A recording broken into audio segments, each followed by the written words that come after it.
जय माता दी फ्रेंड्स।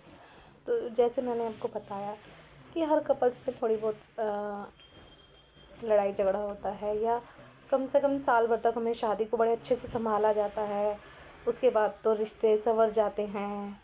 तो ऐसा ही हमारे साथ हुआ, कुछ अनबन हुई, मैं अपने घर आ गई और मेरे हस्बैंड ने मेरे बारे में जो भी मैंने उनको अपने बारे में बताया था वो सब अपने पेरेंट्स को बता दिया। एंड फ्रेंड्स, कहते हैं ससुराल तो ससुराल होता है, वहाँ इन सब चीज़ों की जगह नहीं होती है कि हमारे साथ क्या हो रहा है या क्या नहीं। वहाँ सिर्फ हमारी गलतियाँ ही निकलती हैं। तो फ्रेंड्स, जब मेरे हस्बैंड ने मेरे बारे में बता दिया तो मैं अपने ससुराल चली गई। लेकिन वो मेरे ससुराल वाले शायद मेरी इस चीज़ को लेकर कुछ ज़्यादा ही सोच में पड़ गए थे। वो मुझे कहीं लेकर गए, मैं नहीं जानती थी कि मुझे किस लिए ले जाया जा रहा है।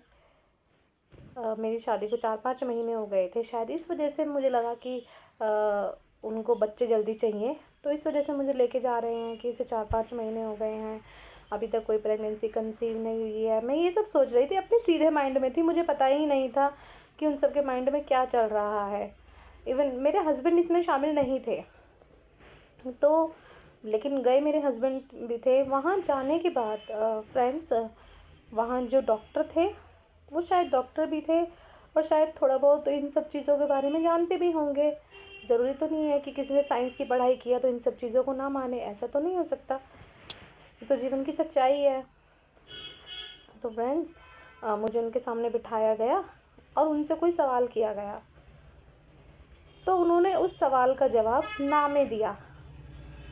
लेकिन मैं समझ गई कि उनसे क्या सवाल किया गया है। मैं समझ गई कि उनसे क्या सवाल किया गया है। मेरी ननद ने उनसे सवाल किया और कोई नहीं, मुझे बुरा भी लगा। मुझे लगा कि शायद ये सवाल आप मुझसे डायरेक्ट भी पूछ सकते थे, ऐसे किसी के पास से ले जाके पूछना अच्छा नहीं है। बट कहते हैं कि ससुराल में शायद हमारी फीलिंग्स के लिए बहुत कम ही लोग होते हैं जो ये सब चीज़ें समझ पाते हैं। मैं ऐसा नहीं कहती कि सभी नहीं समझते, लेकिन मेरे हस्बैंड बहुत अच्छे हैं, जो है जैसे भी है मेरे हस्बैंड बहुत अच्छे हैं। उन्होंने हमेशा मुझे सपोर्ट किया है हर चीज़ के लिए। लेकिन मुझे उस चीज़ में थोड़ा बुरा लगा। मैं चाह रही थी कि वो सवाल मुझसे डायरेक्ट किया जाए। फ्रेंड्स, मैं आगे की बातें आपको नेक्स्ट वीडियो में बताऊंगी। जय माता दी।